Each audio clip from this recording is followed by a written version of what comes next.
The public school system of this country is a far cry from what it once was. We've looked at the New England Primer. We've pointed out the fact that the Bible was the premier textbook of the nation from the very beginning. We've looked at McGuffey's Readers. I've been taking you through the Blueback Speller, and I hate to rush through this too quickly because the extent to which morality, Christianity, is taught in this book is overwhelming. So let me treat you to some more of this. We're up to page 40. The man who drinks rum may soon want a loaf of bread. Can you imagine teaching children that in school? The preacher is to preach the gospel. That idle boy is a very lazy fellow. The wicked know not the enjoyment of a good conscience. Parents should provide useful employment for their children. Men devoted to mere amusement misemploy their time. Washington was not a selfish man. He labored for the good of his country more than for himself. Is that a biblical principle, concept? Unselfishness, serving your fellow man. We punish bad men to prevent crimes. You know what conventional wisdom today is about prison and incarceration? Won't do any good. It's not a deterrent. That's a new thought. That's not the thought of America prior to our day. We pity the slavish drinkers of rum. The drunkard's face will publish his vice and his disgrace. On and on about alcohol and the evils of alcohol. Doesn't our country need that? God has made two great lights for our world, the sun and the moon. A witness must tell all the truth in court. We're apt to live forgetful of our continual dependence on the will of God. We should not trust our lives to unskillful doctors or drunken sailors.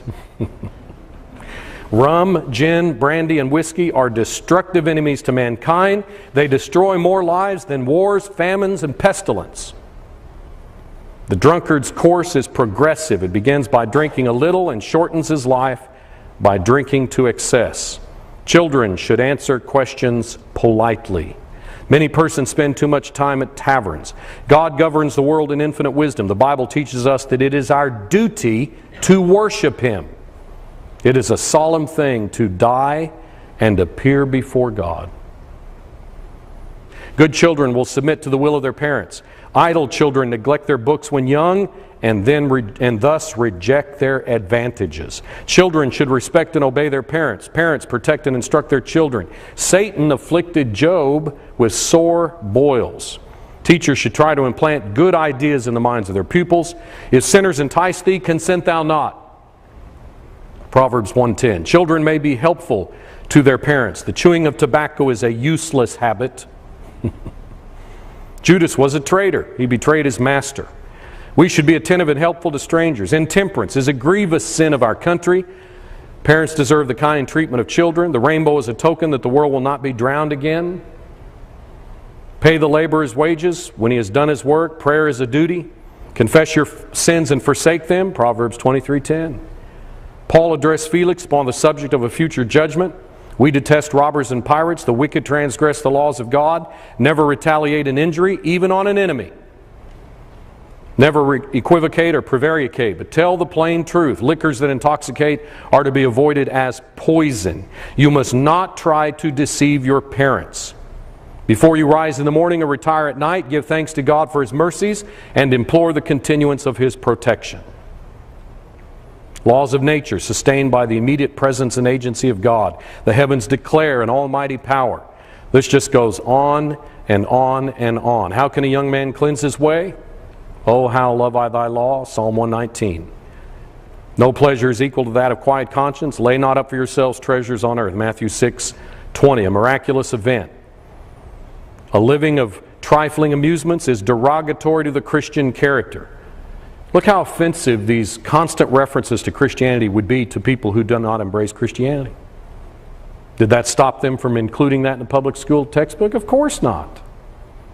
We cannot live our lives based on what everyone else around us thinks or believes or does, and yet that's kind of the prevailing attitude of the judges. Supreme Court is now saying, we've got to make some of these decisions about abortion and homosexuality based on the world community, what their views are. For example, they're talking about the death penalty and how young a person should be How young can a person be before the death penalty is invoked? And the Supreme Court justices, the ones that are liberal, are saying, well, you know, we need to take into account the consensus of the world community. Founding fathers would have croaked on that. They didn't come to this new land and do what they did to copy the rest of the world. They knew that most of the world was wicked. So they said, we need to start a republic based on Christian morality and forget the world. And now our own people are trying to emulate the world. Strong liquors inflame the blood and produce diseases. The prudent good man will govern his passions.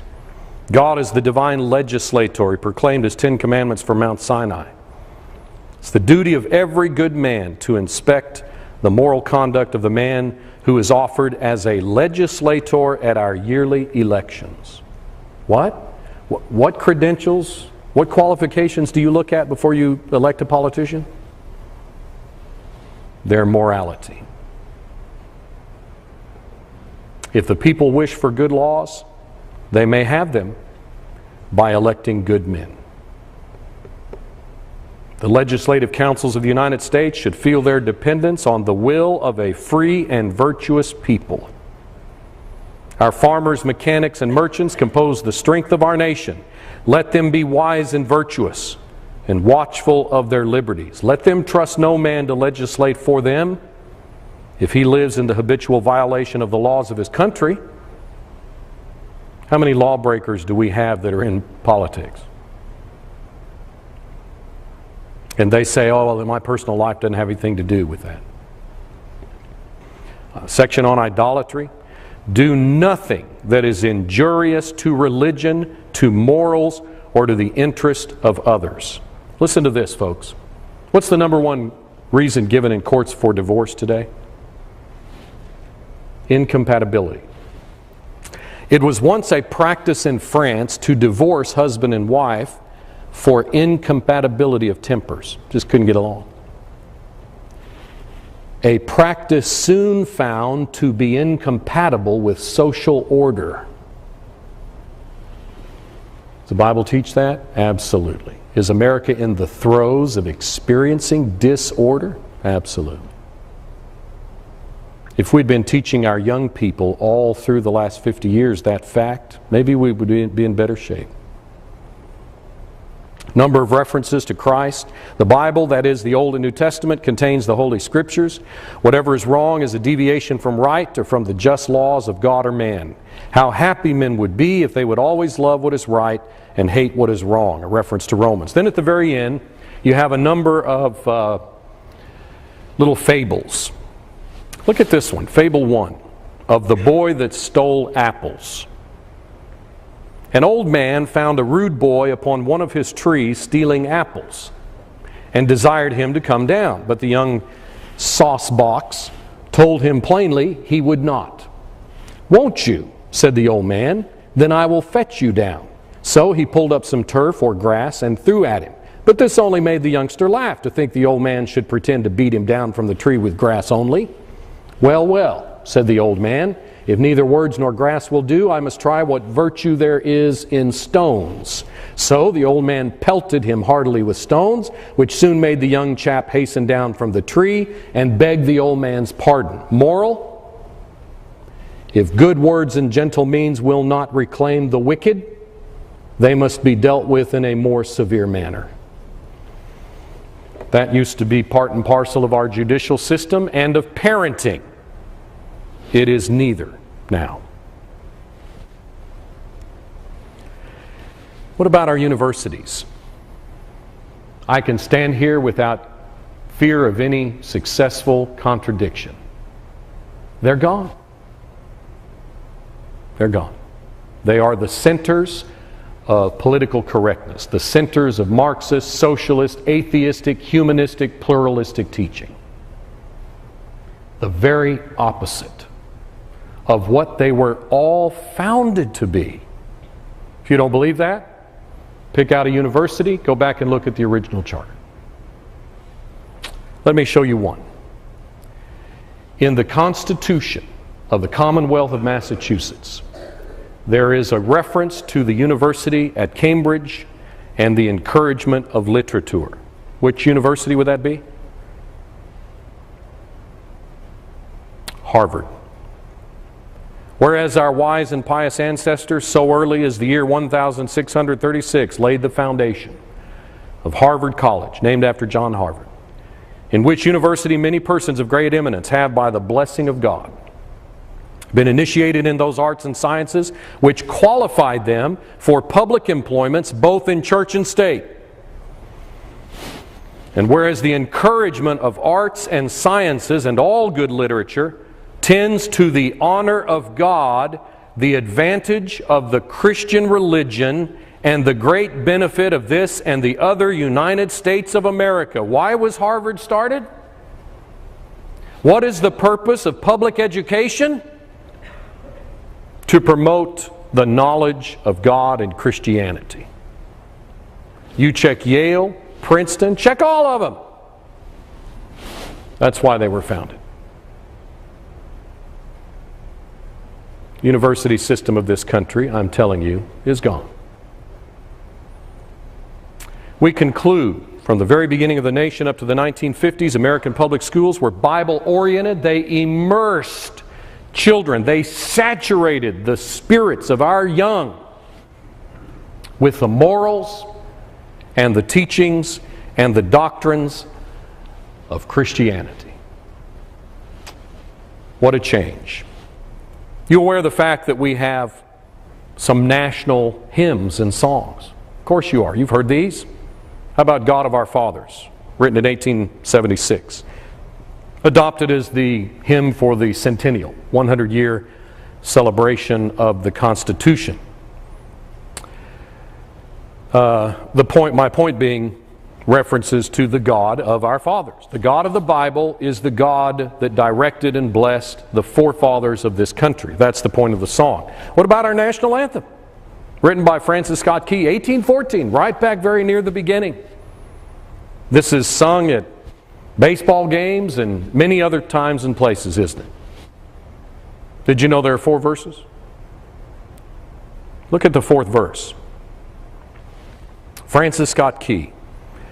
Oh, thus be it ever when freedmen shall stand between their loved home and the war's desolation, blessed with victory and peace, may the heaven-rescued land praise the power that hath made and preserved us a nation.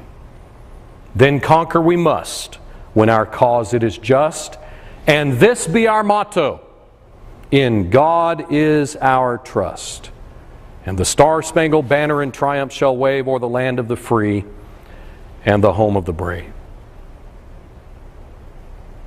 That shouldn't be our national anthem. That violates the Constitution. How about My Country 'Tis of Thee, the actual title, America, written by Samuel Smith, 1832. This is in our hymn books. Our fathers' God, to Thee, author of liberty, to Thee we sing. Long may our land be bright with freedom's holy light. Protect us by Thy might, great God our King.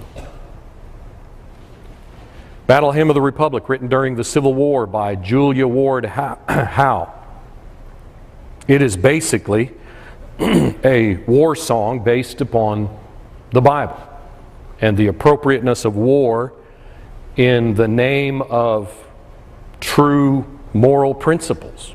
You're familiar with Our God is Marching On, but look how much more specific this song gets with regard to Christianity, not a generic concept of deity. For example, we have a reference to the gospel itself and to the hero born of woman, may he crush the serpent with his heel. Who's that referred to? Genesis 3:15, Jesus Christ. As he died to make men holy. Unmistakable reference to the crucifixion. I'm telling you, Christianity is thoroughly embedded in our national institutions. America the Beautiful, Catherine Lee Bates, God shed His grace on thee. America, America, God has shed His grace on you. That's why you have enjoyed what you've enjoyed all these years. We're going to lose it.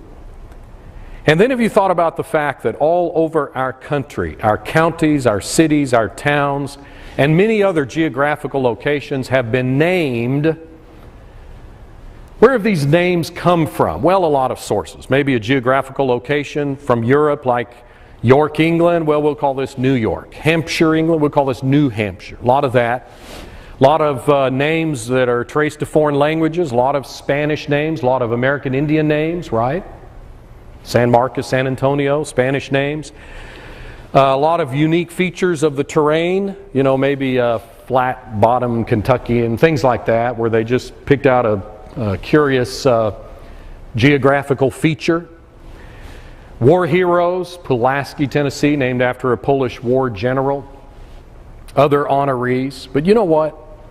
All over this country, a lot of the names have come from the Bible. So much so that I'm sure many, perhaps most Americans, are not even aware of it.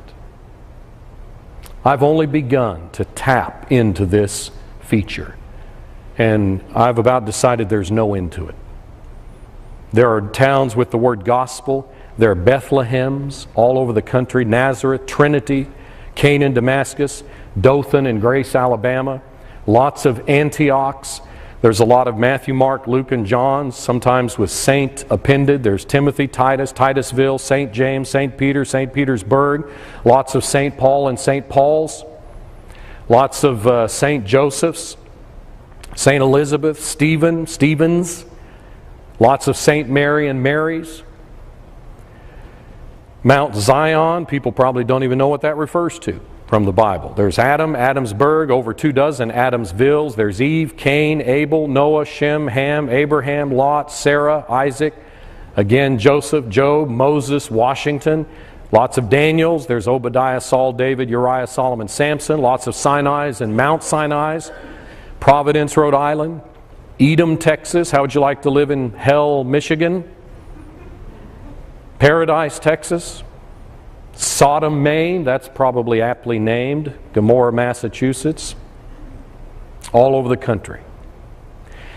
And what is the ACLU going to do about our cemeteries? Have you noticed at the side of the road, a custom that I remember as a child back in the 50s, has been reinstated? We're at accident sites where people have lost their lives. Crosses are once again being erected. You've been noticing that?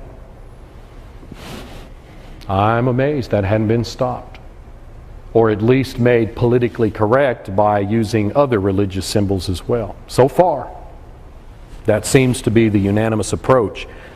Here's the World War II monument that was recently unveiled. I want to call your attention to the military cemeteries. I spotlight these because they are government connected. Are you aware of the fact that we have military cemeteries all over the world where our young people have fought on foreign soil? There are 8 World War I U.S. cemeteries in Europe, mostly in France, Belgium, 1 in England. Here are their locations and the number of young people that have been interred at those locations. Let me show you how they all look. Here's the one in Belleau Woods, France, Brookwood, England, Wareham, Belgium, Meuse, France, another one from France. These are all World War I. Another one in France, Bonny, France, Suresnes, France. Look in the chapel. They have this engraving. Grant unto them, O Lord, eternal rest who sleep in unknown graves. Those are all World War I. Every single one of them organized in the same fashion. There are 12 World War II cemeteries, again mostly in Europe, 1 in North Africa, 1 in the Philippines. Here are their locations and the number of dead that have been interred at those locations. We're talking thousands and thousands of young men. Here's the one in Belgium. Marche, France. Cambridge, England. Epinal, France. Florence, Italy. Belgium. Another one in France. Luxembourg City in the country of Luxembourg. Notice in the chapel at the location, notice the symbol between the flags and the candles. Surprised that has not been eliminated. Here's the one in the Philippines. Here's one in the Netherlands. Here's the one in North Africa where Patton was so active, Tunisia. Here's another one in France, Nettuno, Italy.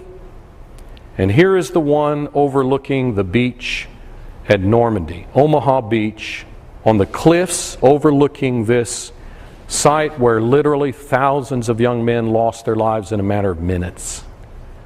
Up on this cliff, hundreds interred, overlooking the English Channel. Do you know, in every single one of these cemeteries, a white marble headstone marks the grave. Occasionally, you will find a Star of David for a Jewish soldier.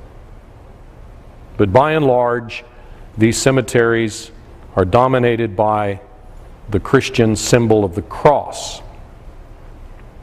Government purchased. What's the ACLU going to do about that? Do you understand that the very essence of human civilization, if it does not have a sizable percentage of its citizenry oriented toward a fixed moral framework, then civilization will begin to unravel, decline, and ultimately collapse. This is what has held us together for 200 years. But it is quickly evaporating from our civilization. The outcome is inevitable. You don't have to be a prophet to predict what's going to happen. I could add so much more to this, but I'm telling you this plethora of evidence that the Christian faith has been deeply embedded in American culture. That evidence is massive, it is expansive, it is decisive. The forces of political correctness do not want to face this. They want to keep it from the public, and they want to deny it and try to twist it, but I believe I've given you enough to show you. You've seen it with your own eyes. It is a fact. This conspiracy, therefore, is in direct contradiction to everything that has preceded the last 50 years or so. Look again at this massive amount of evidence that I presented you, and as I said, there's so much more. So much more. Our founding fathers wanted a nation that had freedom, not freedom from religion, which is what we're being told, but freedom for religion, and they meant the Christian religion and no other. Let me begin in this session and in our final session trying to answer the question, so what? All right, you've convinced us, yes, we had a Christian orientation, but that's not America today. We've changed, and therefore we're going to change all the laws. We need to just revolutionize our country and orient it more toward a religion-less society. That's what they're trying to do. What would God have us to do? Well, in poring over the Bible and trying to think through this, I've come up with a few very concrete suggestions that I think are biblical and within our reach. Number one, I would suggest to you that you and I, as American citizens, have been adversely influenced by the last 50 years. We have. We've softened. Haven't you been shocked at some of what I've showed you? That the average American at one time knew their Bible better than we do? Shame on us.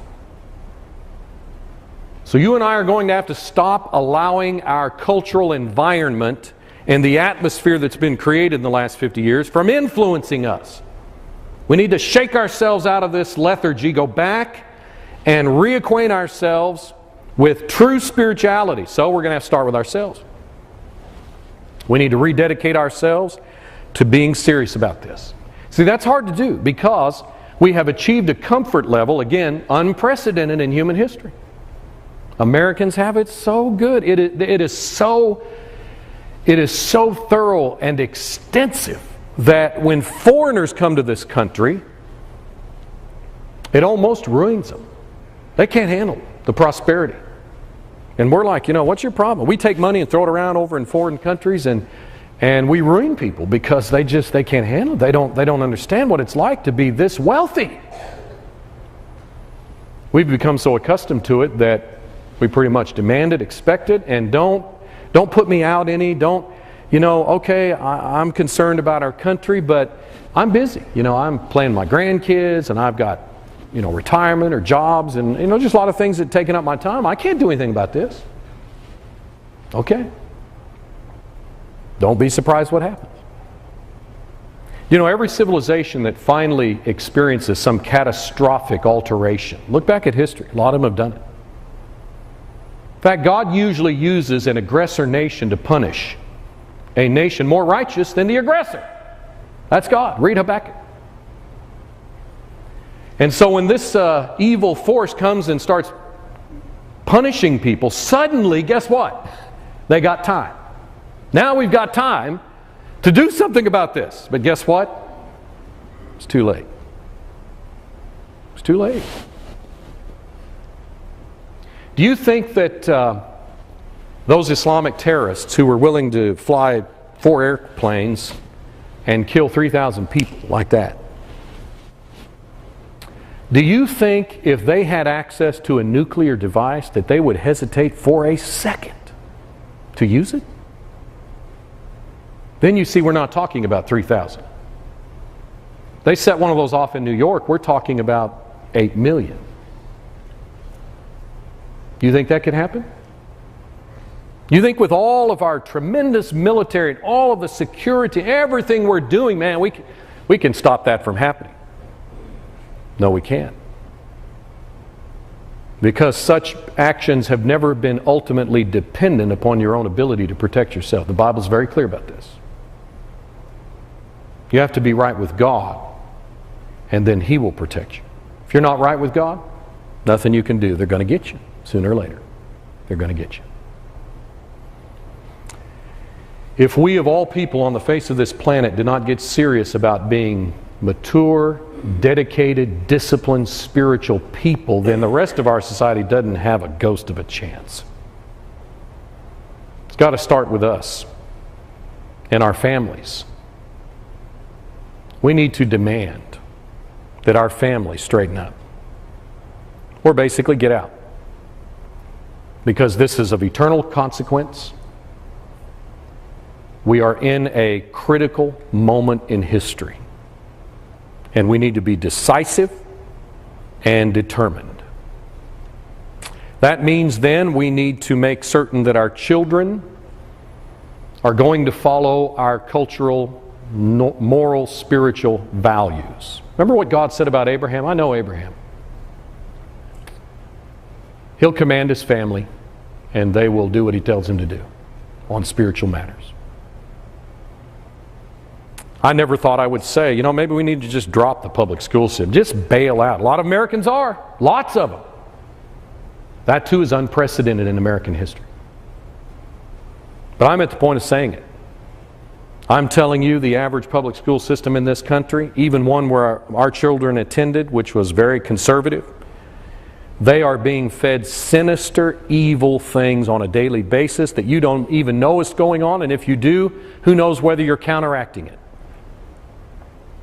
That may seem drastic, but yeah, I'm advising parents, get your kids away from those people. They are some of the most liberal, sinister, wicked idealists on the planet. It all started in the 60s. I remember the change, the shift in the public school. It's gone to seed now. And don't you know that they are angry that so many Americans are dropping out? They've done everything they can through the courts to try to stop it. So far, Americans are being allowed to do it. We'd better save our families. In a sense, you could turn the country around with one generation. But we're going to have to be diligent about that generation. Number 3, how much prayer we've been doing on this thing? Well, in our public services and our 3 prayers, a song, and the sermon, we'll mention, God, please help our country. I'm not talking about that. I'm talking about prayer. How many of you have ever had something tragic happen in your life? Maybe the death of a loved one.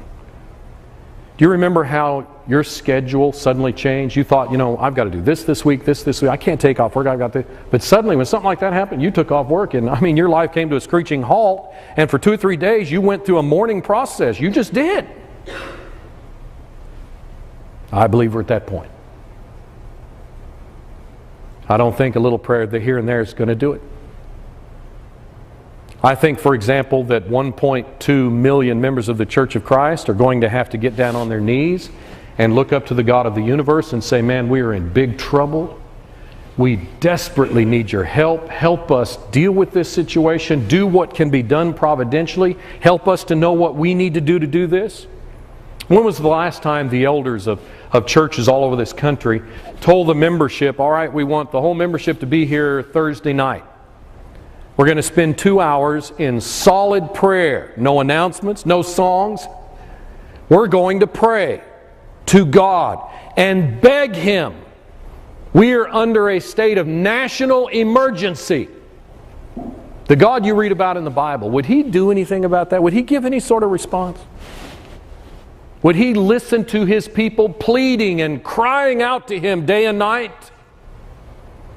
Oh yeah, the God of the Bible would do something about that. You know what? We're not doing that. Like I said, we're too busy, we're comfortable, have all we want to eat, nice cars, nice homes. Oh, it's sad what's happening out here, but it hasn't affected me really that much yet. I'm living good. It's going to be too late. You know, the Founding Fathers made a statement along that line. They said, when people become comfortable with material prosperity and no longer appreciate the freedom and the circumstances that brought them to that condition, you know what? They deserve neither. These men were willing to put their lives on the line. Many of them were economically devastated because of the time they devoted to public service. They were willing to sacrifice and do that. We're not. For an even higher calling. But the Bible's clear. We'd better get serious about supplications, prayers, intercessions. They need to be frequent, constant. We need to do it individually. We need to do it collectively. It needs to be sustained. It needs to manifest perseverance. I believe churches should rally and get busy. What about political participation? No, Dave. Stay out of politics now. Religion and politics don't mix. After seeing what I've showed you about what the Founding Fathers said, what would they say if you said that to them? They would laugh in your face. What do you mean politics and religion are separate? Politics must be rooted in religion. Satan is slick. He says, man, I'll just get all of the key issues of society that are going to affect whether a country can even stand. And I'll just shift them over into the political atmosphere, political arena, and call them political, and then they're free, and I can have a heyday. That's what he's done. The key moral issues of our day, and that's what I'm really leading up to here. What does all this come down to? It comes down to the moral issues that will cause God to destroy this country. The two premier issues are abortion and homosexuality. God's not going to put up with that. Not indefinitely. He will not. I realize that our voting we think doesn't matter, but it does. History shows that it does. The polls show that it does. Most Americans don't vote, and so the few militant get their way. There have been people put into office that just horrified. How'd they ever get in there? Because the few that wanted them went and voted, nobody else did. That's been proven. We need to contact people. Edmund Burke said, for evil to triumph, just don't do anything. It will. And it is triumphing in our society. You remember what Jesus said in the parable of the sower? While men slept, that's how the tares got sown in amongst the wheat. We did nothing. What is James Garfield known for, besides being President of the United States? We claim he was a member of the Church of Christ. Late 1800s, listen to what he said at the centennial.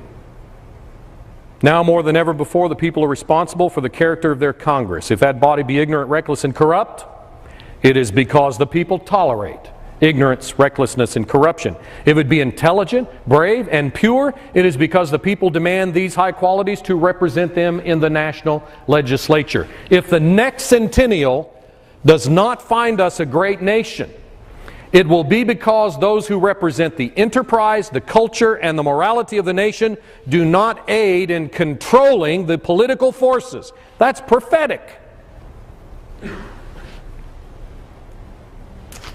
Here is the first Chief Justice of the U.S. Supreme Court, appointed to the court by George Washington. John Jay. Oh, we need more men like him today. He was asked the question, should Americans elect non-Christians to public office? Here's his answer. Whether our religion permits Christians to vote for infidel rulers is a question which merits more consideration than it seems to have generally received either from the clergy or the laity. It appears to me that what the prophet said to Jehoshaphat about his attachment to Ahab affords a salutary lesson. You know what Jehoshaphat said? Shouldst thou help the ungodly and love them that hate the Lord?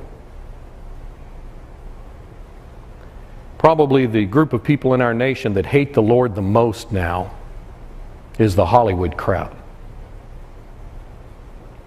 And yet we empower them. We buy their stuff right and left, go to their movies. We help the ungodly and love those who hate the Lord. Shame, shame. He also said, providence has given to our people the choice of their rulers. That's a profound statement. Most nations in human history have not been given that opportunity. They were either ruled by a genetic king, a dictator. It's rare to have a nation that decides who their leaders are going to be. He says God gave us that situation. It's the duty as well as the privilege and interest of our Christian nation to select and prefer Christian. The first Chief Justice of the U.S. Supreme Court. He thought it was a Christian nation. In its overall orientation, Noah Webster, let it be impressed on your mind that God commands you to choose for rulers just men who will rule in the fear of God. If the citizens neglect their duty and place unprincipled men in office, the government will soon be corrupted. If our government fails to secure public prosperity and happiness, it must be because the citizens neglect the divine commands themselves and elect bad men to make and administer the laws. Exodus 18:21. Powerful passage. Look at it. Here's the kind of people that should be selected for political office. Number one, able men. They are capable, talented people. Two, they fear God. Number three, they tell the truth. They're not deceitful, dishonest, conniving. And number four, they hate covetousness. Why would that be a qualification for a politician?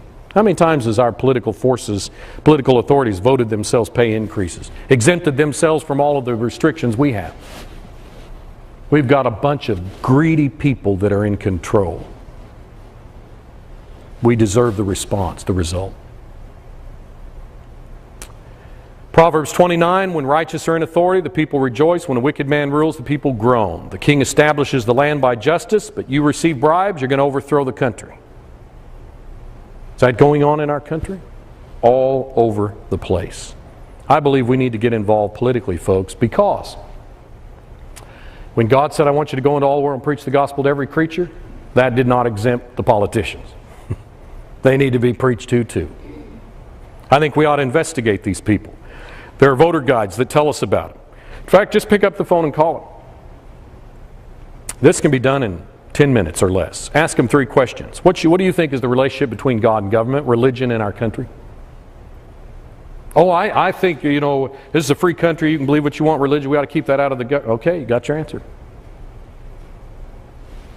Number 2, what is your view about killing unborn babies?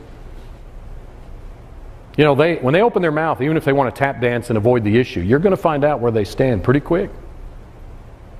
Number 3, what's your view of same-sex marriage? Folks, you shouldn't go any further. I don't care what they feel about the economy and health care and everything else. In fact, the 3 forces in our civilization right now that are wreaking havoc on our Christian heritage have come out boldly, strongly, in no uncertain terms on these 2 critical, foundational, moral issues. I'm telling you, we had better get busy and recognize the seriousness of these 2 issues for the future of our nation. If we do not, all the things that we thought were equally important are suddenly going to be seen in the light of eternity to be nothing.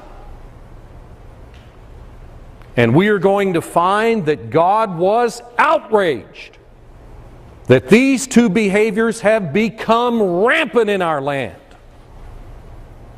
In our next session together, I want to call your attention in a small way to the extent to which our civilization is being restructured to accommodate the morality of the most wicked philosophies in human history.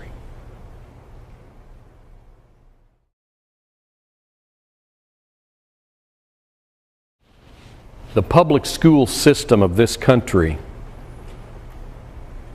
is a far cry from what it once was. We've looked at the New England Primer. We've pointed out the fact that the Bible was the premier textbook of the nation from the very beginning. We've looked at McGuffey's Readers. I've been taking you through the Blueback Speller, and I hate to rush through this too quickly because the extent to which morality, Christianity, is taught in this book is overwhelming. So let me treat you to some more of this. We're up to page 40. The man who drinks rum may soon want a loaf of bread. Can you imagine teaching children that in school? The preacher is to preach the gospel. That idle boy is a very lazy fellow. The wicked know not the enjoyment of a good conscience. Parents should provide useful employment. Useless habit. Judas was a traitor. He betrayed his master. We should be attentive and helpful to strangers. Intemperance is a grievous sin of our country. Parents deserve the kind treatment of children. The rainbow is a token that the world will not be drowned again. Pay the laborer's wages when he has done his work. Prayer is a duty. Confess your sins and forsake them. Proverbs 23:10. Paul addressed Felix upon the subject of a future judgment. We detest robbers and pirates. The wicked transgress the laws of God. Never retaliate an injury, even on an enemy. Never equivocate or prevaricate, but tell the plain truth. Liquors that intoxicate are to be avoided as poison. You must not try to deceive your parents. Before you rise in the morning or retire at night, give thanks to God for His mercies and implore the continuance of His protection. Laws of nature sustained by the immediate presence and agency of God. The heavens declare an almighty power. This just goes on and on and on. How gin, brandy, and whiskey are destructive enemies to mankind. They destroy more lives than wars, famines, and pestilence. The drunkard's course is progressive. It begins by drinking a little and shortens his life by drinking to excess. Children should answer questions politely. Many persons spend too much time at taverns. God governs the world in infinite wisdom. The Bible teaches us that it is our duty to worship Him. It is a solemn thing to die and appear before God. Good children will submit to the will of their parents. Idle children neglect their books when young and thus reject their advantages. Children should respect and obey their parents. Parents protect and instruct their children. Satan afflicted Job with sore boils. Teachers should try to implant good ideas in the minds of their pupils. If sinners entice thee, consent thou not. Proverbs 1:10. Children may be helpful to their parents. The chewing of tobacco is a unit for their children. Men devoted to mere amusement misemploy their time. Washington was not a selfish man. He labored for the good of his country more than for himself. Is that a biblical principle, concept? Unselfishness, serving your fellow man. We punish bad men to prevent crimes. You know what conventional wisdom today is about prison and incarceration? Won't do any good. It's not a deterrent. That's a new thought. That's not the thought of America prior to our day. We pity the slavish drinkers of rum. The drunkard's face will publish his vice and his disgrace. On and on about alcohol and the evils of alcohol. Doesn't our country need that? God has made two great lights for our world, the sun and the moon. A witness must tell all the truth in court. We're apt to live forgetful of our continual dependence on the will of God. We should not trust our lives to unskillful doctors or drunken sailors. Rum, can a young man cleanse his way? Oh, how love I thy law, Psalm 119. No pleasure is equal to that of quiet conscience. Lay not up for yourselves treasures on earth, Matthew 6:20. A miraculous event. A living of trifling amusements is derogatory to the Christian character. Look how offensive these constant references to Christianity would be to people who do not embrace Christianity. Did that stop them from including that in the public school textbook? Of course not. We cannot live our lives based on what everyone else around us thinks or believes or does, and yet that's kind of the prevailing attitude of the judges. Supreme Court is now saying, we've got to make some of these decisions about abortion and homosexuality based on the world community, what their views are. For example, they're talking about the death penalty and how young a person should be, how young can a person be before the death penalty is invoked. And the Supreme Court justices, the ones that are liberal, are saying, well, we need to take into account the consensus of the world community. Founding fathers would have croaked on that.